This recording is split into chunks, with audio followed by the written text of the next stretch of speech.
Okay, so welcome to Whistle Review, which is a 2026 2025 release.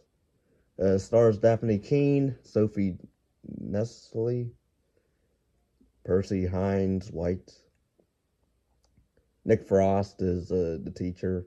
But pretty much it's about terror strikes when a group of misfit high school students discover an ancient death whistle. Now I will say overall my thoughts on this movie. I liked it.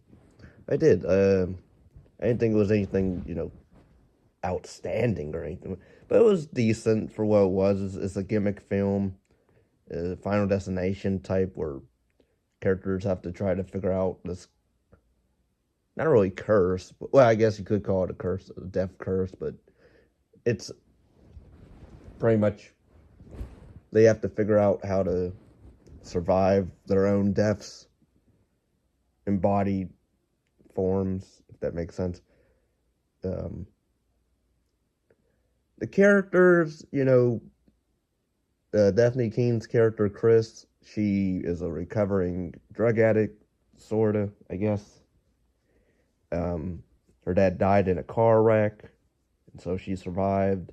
Lives with her cousin, Rail, who I thought he was decent. His character, I didn't mind him. He's more outgoing, more animated a bit. I did like his comic book character, Revenger, I believe is the name. Nick Frost plays a teacher, douchebag. I guess you can call him a douchebag teacher. Um, his death is pretty interesting. The movie starts off like it's High School Musical 3, where they open up with the basketball game, which the whole time when I'm watching that scene, I can hear the music and it, right here, right, or what was it? Now or Never.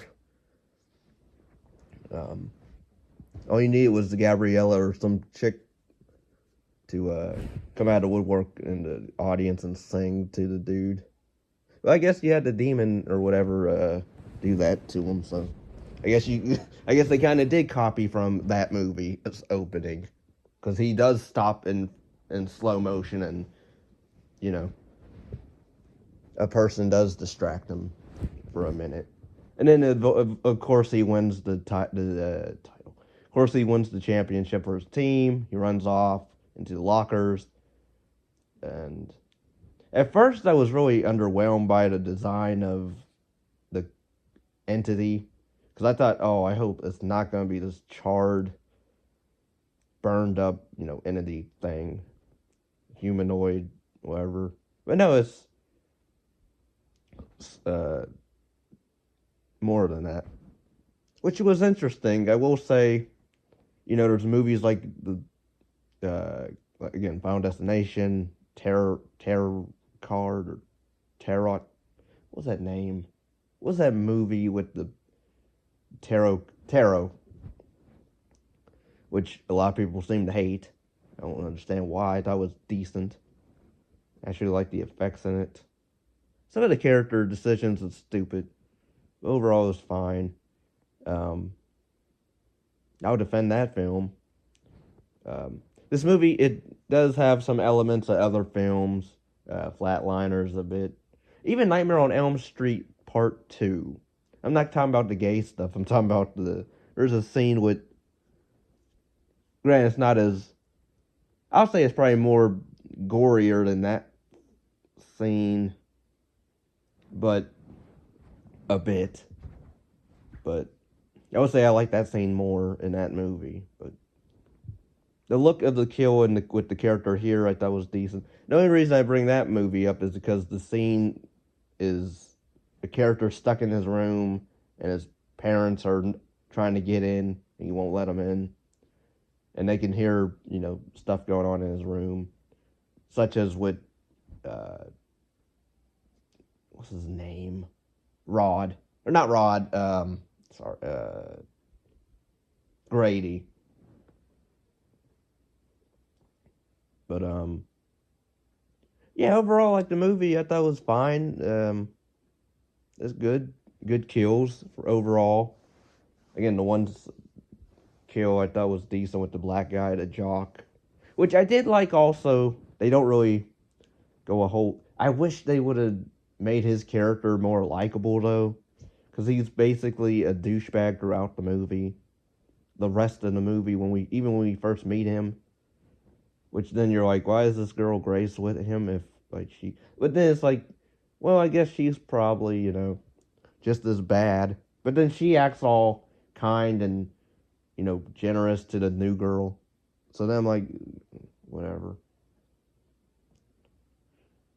And then there's even like you have the cousin of the lead Rail who he's pining for Grace.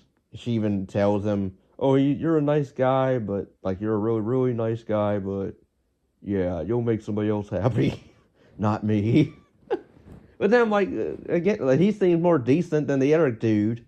He seems more nicer, and you know. But nope, she still goes with Jock. So whatever. Her death scene was okay. Like the chase with it, and even the rules, which they do. They have exposition scene, two of them actually. But it's edited fine. I can't really say it was anything was interesting in the cinematography or photography. The soundtrack I'll say was really good. I like the soundtrack. There's no stupid trap music, no stupid rap music, no. It's just like old jams, which I really like. I wish more horror movies would do that. And I like the opening song when we first meet Daphne King's character Chris.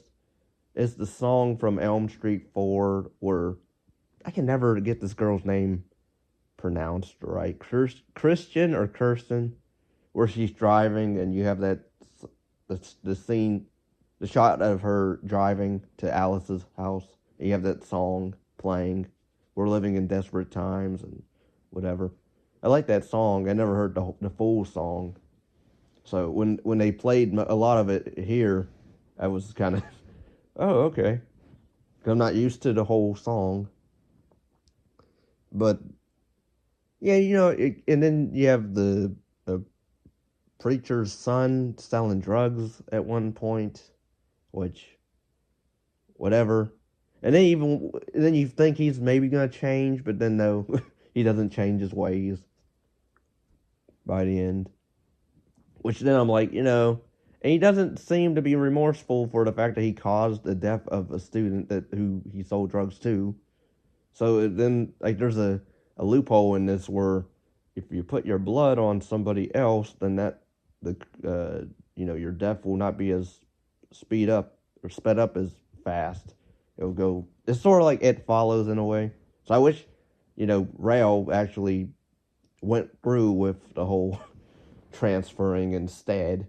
But then his cousin talks him down, and they try to figure out. But then it's too late because then he dies gruesomely.